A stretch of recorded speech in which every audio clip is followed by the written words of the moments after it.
13 নম্বর যে ম্যাথ, এটাতে কি বলছে?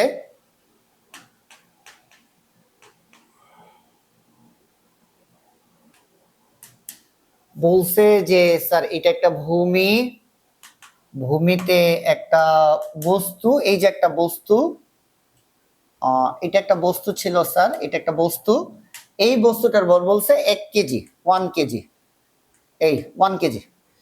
তো 1 কেজি ভরের একটি বস্তুকে খাড়া উপরের দিকে নিক্ষেপের ফলে 20 সেকেন্ড পর 20 সেকেন্ডে সর্বোচ্চ উচ্চতায় পৌঁছে।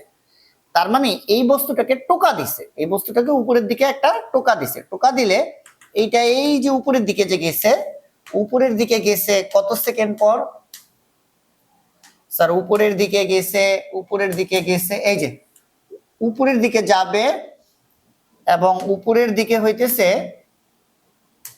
এই যে ধরো এই যে এই বস্তুটা ছিল এখানে, এখানে আসছে 1 কেজি ভরের বস্তু, কয় সেকেন্ড পর? টি এর মান 20 সেকেন্ড। মানে একটা বস্তুরে আমি যদি, স্যার ভালো করে খেয়াল করো, এটারে যদি টোকা দেই, এটা উপরের দিকে উঠবে, একটা সময় সর্বোচ্চ উচ্চতা উঠবে, সর্বোচ্চ উচ্চতা মানে যেখানে উঠলে তার বেগ 0 হয়ে যাবে, দেন বেগ 0, সে এই যে উঠতেছে, বেগ আছে উঠতেছে, বেগ আছে উঠতেছে, বেগ কমতে কমতে 0 হয়ে গেছে, এখন তো আর উঠবে না, এই উচ্চতা সর্বোচ্চ উচ্চতা, এরপরে সে নিচে নামবে, এরপর আবার নিচে দিকে নামবে। তো সর্বোচ্চ উচ্চতা উঠতে একটা সময় লাগছে, এখান থেকে যেহেতু টোকা দিছি, সর্বোচ্চ উচ্চতা উঠতে একটা সময় লাগছে, সেই সময়টা এখানে দিছে, এই যে খাড়া উপরের দিকে নিক্ষেপ করার ফলে এটি 20 সেকেন্ডে সর্বোচ্চ উচ্চতা উঠে। তাহলে এইখান থেকে এইটাই তার সর্বোচ্চ উচ্চতা, এতটুকু উচ্চতা উঠতে সময় লেগে গেছে 20 সেকেন্ড। অর্থাৎ বলটা এখান থেকে টোকা দিছে, কত বেগে টোকা দিছে এটা জানি না, কিন্তু যে টোকাটা দিছে এটা এইখানে আসতে সময় লেগে গেছে 20 সেকেন্ড। সর্বোচ্চ উচ্চতায় উঠতে সময় লাগছে 20 সেকেন্ড। আচ্ছা, গতে কি বলছে? গতে বলছে বস্তুটির সর্বাধিক উচ্চতাটা নির্ণয় করো। তাহলে সর্বাধিক উচ্চতাটা চাইছে 20 সেকেন্ডে সর্বাধিক উচ্চতায় পৌঁছে, খাড়া উপরের দিকে নিক্ষেপ করায় 20 সেকেন্ডে সর্বোচ্চ উচ্চতায় পৌঁছে। তো বলছে বস্তুটির সর্বাধিক উচ্চতা নির্ণয় করো। তো এই উচ্চতা, সর্বোচ্চ উচ্চতায় যে উঠছে 20 সেকেন্ড পর, সর্বোচ্চ উচ্চতা উঠতে সময় t is equal to u by g, এই সূত্রটা বসাইলাম। কেন বসাইলাম? এইখানে টি হইতেছে এই বস্তুটা টোকা দেওয়ার ফলে যে এখানে উঠছে, এই সর্বোচ্চ উচ্চতায় উঠার সময় টি সমান সমান সূত্র ইউ বাই জি। একটা বস্তুকে উপরের দিকে টোকা দিছে, সর্বোচ্চ উচ্চতায় উঠতে কতটুকু সময় লাগবে, সেই সময় সূত্র হয়েছে টি সমান সমান ইউ বাই জি, টি সমান সমান ইউ বাই জি। সেই সূত্রটাই আমি এখানে বসাইছি। এখানে বসাইলাম কেন? টি এর মান আমি জানি, কারণ সর্বোচ্চ উচ্চতা উঠতে সময় লাগছে 20 সেকেন্ড। ইউ হইতেছে যে বেগে টোকাটা দিছি, সেই বেগটা জানি না, বের করব। জি এর মান 9.8, আমাদের চাইছি বস্তুটির সর্বাধিক উচ্চতা চাইছে, তো আমরা এখান থেকে বেগ বের করতে পারবো। ইউ এর মান 20 ইন্টু 9.8, তাহলে স্যার যেটা আসে 20 ইন্টু 9.8, দ্যাট মিনস ইউ এর মান হইতেছে 196 মিটার পার সেকেন্ড। আচ্ছা, ইউ এর মান কত স্যার? 196 metre per second. এইবার স্যার সর্বাধিক, বস্তুটির সর্বাধিক উচ্চতা নির্ণয় করো। তো সর্বাধিক উচ্চতা এইচ সমান সমান ইউ স্কোয়ার বাই 2g, সর্বাধিক উচ্চতা এইচ এর মান ইউ, ইউ এর মান কত? 196 স্কোয়ার ডিভাইডেড বাই 2 ইন্টু 9.8, তাহলে এখানে একটা মান বেরোবে স্কোয়ার ডিভাইডেড বাই 2 ইন্টু 9.8, এটা আসলে স্যার 1960। এই যে আমারও 1960 মিটার আসলো। তো আমাদের অঙ্কটা করা হয়ে গেছে। এই যদি হয় অঙ্ক, আর একটু নিচে নামবে, চাপ, ঠিক আছে। আচ্ছা স্যার, এইবার আমরা অঙ্কটা আরেকবার একটু বুঝি। বলছে কি বস্তুটির সর্বাধিক উচ্চতা কত? তো স্যার সর্বাধিক উচ্চতার সূত্র কিন্তু একটাই, সর্বাধিক উচ্চতা সূত্র কি? এইচ সমান সমান you square divided by 2g।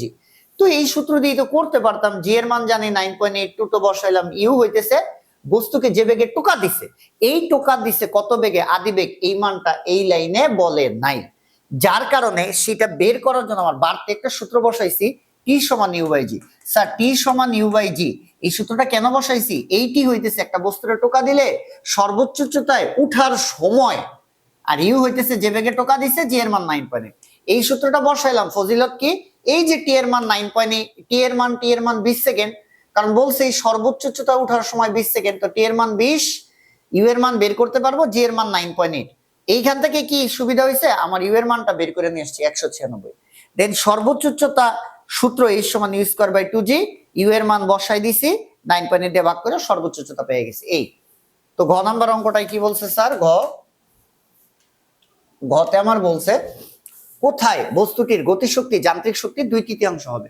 তাহলে এই টাইপের প্রশ্নে আমরা কি ধরে নেই, ধরি ভূমি থেকে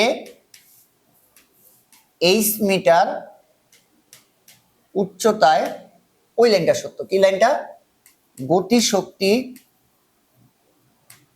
যান্ত্রিক শক্তির 2/3। এই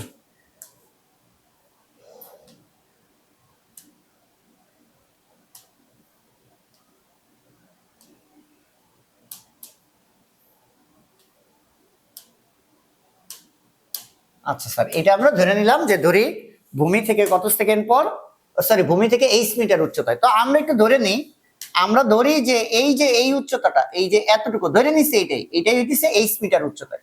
এখান থেকে এইখানে 8 মিটার উচ্চতা, 8 মিটার উচ্চতা একটা কথা সত্য, বস্তুটা এইখানে টোকা দিছি, তাহলে এইখানে আসলে কি সত্য, এই লাইনটা সত্য। অর্থাৎ এই বিন্দুতে গতিশক্তি যান্ত্রিক শক্তির 2/3 হয়েছে।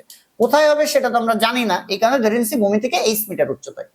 ঠিক আছে, এখন ক্যালকুলেশন করব, লিখবো শর্ত মতে গতি শক্তিকে কি দ্বারা প্রকাশ করে, ই কে। যান্ত্রিক শক্তি, স্যার যান্ত্রিক শক্তি মানে হইতেছে বিভব শক্তি আর গতি শক্তির যোগফল। তাহলে গতি শক্তি লিখছি ই কে, যান্ত্রিক শক্তি মানে ইপি প্লাস ই কে ব্র্যাকেট। ওরা বলতেছে গতি শক্তি যান্ত্রিক শক্তির 2/3।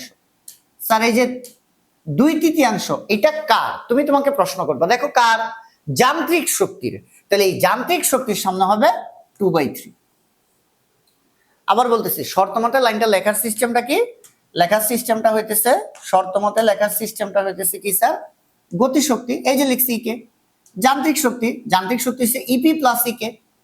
ওরা বলতেছে 2/3, কার 2/3, যান্ত্রিক শক্তির। তাহলে যান্ত্রিক শক্তির আগে 2/3 লিখবো। এবার আমার মাথায় সব সময় নিচে সূত্রগুলো লেখার সময় মাথায় আনতে হবে, এটা কি নিক্ষিপ্ত বস্তু নাকি পড়ন্ত বস্তু। স্যার এই বস্তুটা নিক্ষিপ্ত বস্তু ছিল। এই বস্তুটা কি বস্তু, এই বস্তুটা কিন্তু নিক্ষিপ্ত, এই বস্তুটা হইতেছে নিক্ষিপ্ত বস্তু। কোন বস্তু স্যার, নিক্ষিপ্ত বস্তু। তাহলে ইকে গতিশক্তি, এই গতিশক্তিটা তো কোন একটা বিন্দুর, কোন বিন্দুর স্যার, এই যে এই বিন্দুটার মধ্যে। কেন এই বিন্দুর, কারণ এই বিন্দুর জন্য এই লাইনটা লেখা। এই বস্তুটাকে যখন ভূমি থেকে টোকা দিছে, যখন এইখানে আসবে, ধরো এটা পি বিন্দু দিলাম, কোন বিন্দু, পি বিন্দু। এই পি বিন্দুতে বস্তুটা টোকা দেওয়ার ফলে যখন পি বিন্দুতে আসলে, পি বিন্দুতে এই বস্তুটার গতি শক্তি হবে যান্ত্রিক শক্তির 2/3। তাহলে এই গতি শক্তি কি পি বিন্দুর, তাহলে গতি শক্তির সূত্র কি, হাফ এম ভি স্কোয়ার, যেই মুহূর্তের গতিশক্তি ওই মুহূর্তের বেগ। স্যার গতিশক্তি এই যে এই লাইনটা কিন্তু কোন একটা বিন্দুর, কোন বিন্দুর, পি বিন্দুর। তাহলে এই যে গতিশক্তি পি বিন্দুর, তাহলে বেগটা হইতেছে পি বিন্দুর। এই যে পি একটা বিন্দু, আবার বলতেছে এখানে কিন্তু পি একটা বিন্দু, এই বিন্দুর জন্য এই লাইনটা সত্য। গতিশক্তি বিভব শক্তি আমরা হিসাব করব কোন একটা বিন্দুর জন্য। কোন বিন্দুর জন্য, ভূমি থেকে 8 মিটার উচ্চতায় পি বিন্দুতে। এই বিন্দুর জন্য গতিশক্তি লিখছি, তাহলে যেই বিন্দুর গতিশক্তি ওই বিন্দুর বেগ, তাহলে এই বিন্দুর বেগটারে আমরা ধরলাম ভিপি।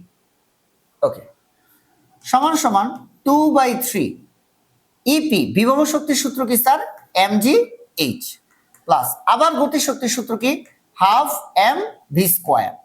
আবার একটু খেয়াল করো, ইপি বিভব শক্তি বের করবো কোন একটা বিন্দুর, কোন বিন্দুর, আমি এই কথাটা একবার একটু বলি। এই বিভব শক্তিটা, এই পুরো লাইনটাই হইতেছে কোন বিন্দুর, পি বিন্দুর জন্য। তাহলে গতি শক্তিটা পি বিন্দুর জন্য, বিভব শক্তিটাও পি বিন্দুর জন্য, এই গতি শক্তিটাও পি বিন্দুর জন্য। কারণ পি বিন্দুতে আইসাই গতি শক্তি যান্ত্রিক শক্তির 2/3 হবে। ওকে, তাহলে আমরা বিভব শক্তি নিয়ে কথা বলতে চাইতেছি। বিভব শক্তিটা কোন বিন্দুর, কোন বিন্দুর, পি বিন্দুর। তাহলে বিভব শক্তির যে উচ্চতা, এই উচ্চতা হচ্ছে ভূমি থেকে উচ্চতা। তো ভূমি থেকে পি বিন্দু কতটুকু উচ্চতা, আমরা ধরে নিচ্ছি 8 মিটার। এই যে ভূমি থেকে 8 মিটার উচ্চতা, এই লাইনটা সত্য। তাহলে পি বিন্দুটা ভূমি থেকে কত মিটার উচ্চতায়, এইচ। তাই বিভব শক্তির সূত্রে mgh যেটা সেটা আমরা h রাখতে পারবো, সেটা আমরা h রাখতে পারবো, কারণ ভূমি থেকে উচ্চতা কত h, আমি ধরছি h, তাহলে h এর জায়গায় h রাখলাম। কিন্তু গতিশক্তি কোন বিন্দুর? পি বিন্দুর, তাহলে যেই মুহূর্তের গতিশক্তি ওই বিন্দুর বেগ, পি বিন্দুর গতিশক্তি, তাহলে বেগটাও কোন বিন্দু লাগবে? পি বিন্দুর বেগ লাগবে, তাহলে আমি দেই ভিপি। এই আচ্ছা,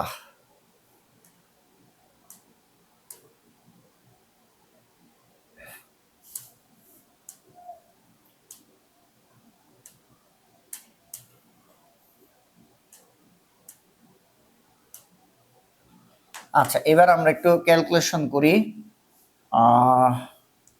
হাফ এম ভিপি, স্যার এটা হইতেছে ভিপি, আবার বলতেছি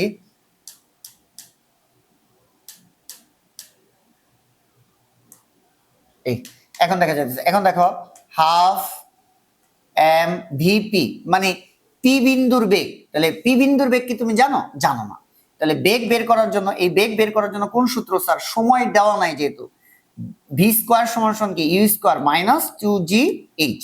ভালো করে খেয়াল করো, এই জায়গাটা খেয়াল করতে হবে, ভিপি ভিপি এই যে স্যার পি বিন্দুর বেগ, এই যে পি বিন্দুর বেগ জানি না, এই কারণে সূত্র ধরে নিছি কি you square minus 2gh। You কি ঘটনার শুরু, ঘটনার শুরু কিন্তু এইখানে যে বেগে টোকা দিছে, যে বেগে টোকা দিছে, এই যে ইউ আদি বেগ মাইনাস 2gh। স্যার খেয়াল করো, এইখান থেকে ঘটনার শুরু, এই বেগটা ইউ, এই বিন্দুর বেগ হইতেছে ভিপি, তাহলে উচ্চতা কত? এই যে এই উচ্চতাটা না, ইউ থেকে ভি হইছে যে বেগ, তখন উচ্চতা কত? এই উচ্চতা, সে উচ্চতা কত ধরছি? এইচ। তাহলে আমরা ভি স্কোয়ার সমান সমান যে ইউ স্কোয়ার মাইনাস 2gh, কেন মাইনাস? নিক্ষিপ্ত বস্তু, তাহলে এইচ এর জায়গায় আমরা এইচই রাখতে পারবো, কারণ এই উচ্চতাটা হইতেছে এইচ, তাহলে এইচ আমার ঠিক আছে। ওকে, এইচ ঠিক আছে। তারপরে তাহলে সমান সমান দেই 2/3 আমরা রাখলাম, 2/3 রাখলাম, ব্র্যাকেটটা গুণ করে দেই, 2/3 দিয়ে mgh গুণ করে দিলাম, mgh প্লাস 2/3 দিয়ে আবার যদি গুণ করি 2/3 into half, 2/3 into half into M VP, এই যে ভিপি স্কোয়ার যেটা, এটা আমরা ভিপি স্কোয়ারে রাখলাম। কিন্তু দেখো শুধু আমি কি করছি, এই 2/3 দিয়ে পুরো ব্র্যাকেটটা গুণ করছি, যে ব্র্যাকেটটা গুণ করছি, ঠিক আছে। এবার এই ভিপি এটার মান কি আমরা জানি কিনা? ভিপি কই? আবার দেখো ভিপি কই, ভিপি হইতেছে পি বিন্দুর বেগ, পি বিন্দুর বেগ কি জানি না? জানি না, তাহলে ভিপি এর জায়গায় আমরা আবার কি লিখবো? এই যে ঘটনার শুরু এখান থেকে, তাহলে ইউ স্কোয়ার মাইনাস 2gh। তাহলে আমরা ভিপি এর জায়গায় এই যে ভিপি ছিল, যে আমরা আরেকটা লাইন করি, আমরা সেম লাইন আরেকটা লিখি, আমরা লিখি half M U square minus 2gh সমান সমান 2/3 mgh প্লাস ই ক্যালকুলেট 2 কাটলে কত থাকে স্যার? 1/3 m ভিপি এর জায়গায় আমরা কি লিখবো? U square minus 2gh। আবারও একবার খেয়াল করো, আরো একবার আমরা দেখি, আমরা এই যে ভিপি পি বিন্দুর বেগ এইখানে, ভি এর জায়গায় ভিপি স্কোয়ার সমান কি লিখছি? U square minus 2gh। কেন মাইনাস? নিক্ষিপ্ত বস্তু, ইউ কোন বেগ? এই জায়গাটার বেগ, যে বেগে টোকাটা দিছি, এই যে ইউ এর মান বের করে রাখছে, এই যে, তাহলে U square minus 2gh, H কত স্যার? এইখান থেকে এই পি বিন্দুর বেগ কি? এই যে ভিপি না, এই যে ভিপি হইতেছে এই যে স্যার, এই যে পি বিন্দুর বেগ, তাহলে এইখান থেকে এই পর্যন্ত আসতে কতটুকু উচ্চতা অতিক্রম করছে? যেটা ধরে নিছি এইচ উচ্চতা, এই যে এইচ উচ্চতা, তাহলে স্যার এখানে কিন্তু আমি এইচই রাখতে পারবো, এখানে কিন্তু আমি এইচই রাখতে পারবো। ঠিক আছে ফাইন, তাহলে আমরা এবার একটু দেখি ক্যালকুলেশনের পার্টটা, আমরা ক্যালকুলেশনের পার্টটা দেখি, এই ব্র্যাকেটটা গুণ করি, তাহলে half M U square minus half into 2 mgh সমান সমান 2/3 mgh প্লাস এই ব্র্যাকেটটা গুণ করে দিই 1/3 m ইউ স্কোয়ার মাইনাস, এটা যদি গুণ করি তাহলে 2/3 gh। স্যার gh যেগুলো আছে এগুলোর সব এক পাশে নিয়ে আসি, হাফ এম ইউ স্কোয়ার, এই যে আরেকটা আছে, এই যে এইটা হাফ এম ইউ স্কোয়ার, যে 1/3 এম ইউ স্কোয়ার, তাহলে 1/3 এই পাশে নিয়ে আসি, মাইনাস 1/3 এম ইউ স্কোয়ার সমান সমান এই পাশে একটা আছে 2/3 mgh, এইখানে একটা আছে মাইনাসের 2/3 mgh, আর এইখানে এই দুই মনে হয় কাটাকাটি যায়, এইটা কাটাকাটি যায়, তাহলে কাটাকাটি গেলে কি থাকে এমজিএস, তাহলে এটা মাইনাসের এমজিএস থাকে, তাহলে মাইনাসের এমজিএস এই পাশে আসলে প্লাসের এমজিএস হয়। এই তাহলে একটু মিল রেখে এক পাশে আনছি, হাফ এম ইউজ করে এখানে লিখছি, কোনটা কোন পাশে লিখছি আমি একটু দেখাই দিই। এই যে হাফ এম ইউজ করে এটা এখানে লিখছি, 1/3 এম ইউজ করে এটা এই পাশে আনছি, এই যে সমান সমান দিছি, 2/3 এমজিএস লিখছি, -2/3 এমজিএস লিখছি, আর এই যে এটা 2 কাটলে মাইনাস এমজিএস, এই পাশে আসলে প্লাসের এমজিএস, এই পর্যন্ত করছি। তো এখন স্যার এইখানে কি হয়, এইখানে এখানে আমরা লসাগু করে দিই, 3 দ্বিগুণে কত 6, তাহলে 3 3m U square minus 2 2m U square. আচ্ছা আচ্ছা, ভালো করে একটা জিনিস খেয়াল করো, 2/3 mgs 2/3 mgs, এটা প্লাসের মান এটা মাইনাসের মান, তাহলে 2/3 mgs মাইনাস 2/3 mgs পুরোটা কিন্তু কাটাকাটি চলে গেল। ফাইন, পুরোটা কাটাকাটি চলে গেলে তো খুব ভালো, শুধু পড়ে থাকে mgs, তাহলে mgs লিখলাম। আচ্ছা এইবার দেখি একটু চাপানো যায় কিনা এই জায়গাটা।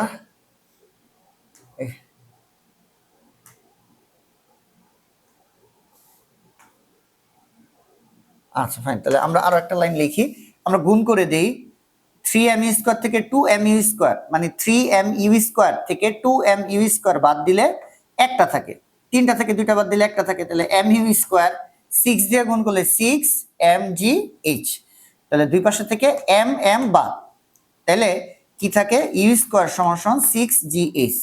সুন্দর একটা লাইন চলে আসলো, h সমান সমান কি you square divided by 6g, মাঝখানে মান না বসে ক্যালকুলেশন করলে এরকম সুন্দর একটা ইকুয়েশন চলে আসে। তাহলে এই সেই উচ্চতা যেটা আমরা বের করতে চাইতেছি, ভূমি থেকে 8 মিটার উচ্চতা, আর ওরাও বলছে কোথায়, তাই না?